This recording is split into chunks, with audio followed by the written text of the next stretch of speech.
నేనేం చెప్పాను, మనకున్న 7 సిద్ధాంతాల్లో కులాలని కలిపే ఆలోచన విధానం, మతాల ప్రస్తావన లేని రాజకీయం. అసలు ఇలా కుదురుద్దా అంటారు. ఒక ఉన్నతమైన ఆశయం పెట్టుకుంటాం.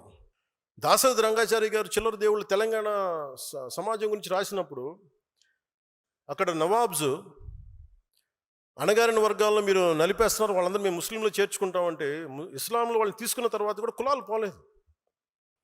వాళ్ళకి మాకు పడదండి, మేము వేరే ముస్లిమ్స్, వాళ్ళు వేరే ముస్లిమ్స్, ఇట్లాగే ఆ కులాలు అక్కడ కూడా వెళ్ళిపోయినాయి.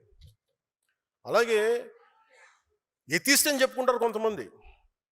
నేను దేవుడు నమ్మనండి, ఆమె ఎథీస్ట్ అండి, but still they don't leave their caste tag. వాళ్ళ కులాలను వదలరు. మతం మారిపోయామంటారు, కులాల ట్యాగ్స్ని వదలరు. బీసీ సాంఘిక సంక్షేమ వసతి బాలికల గృహం, ఎస్సీ ఎస్టీ బాలికల గృహం, ఎస్సీ బాలుల గృహం.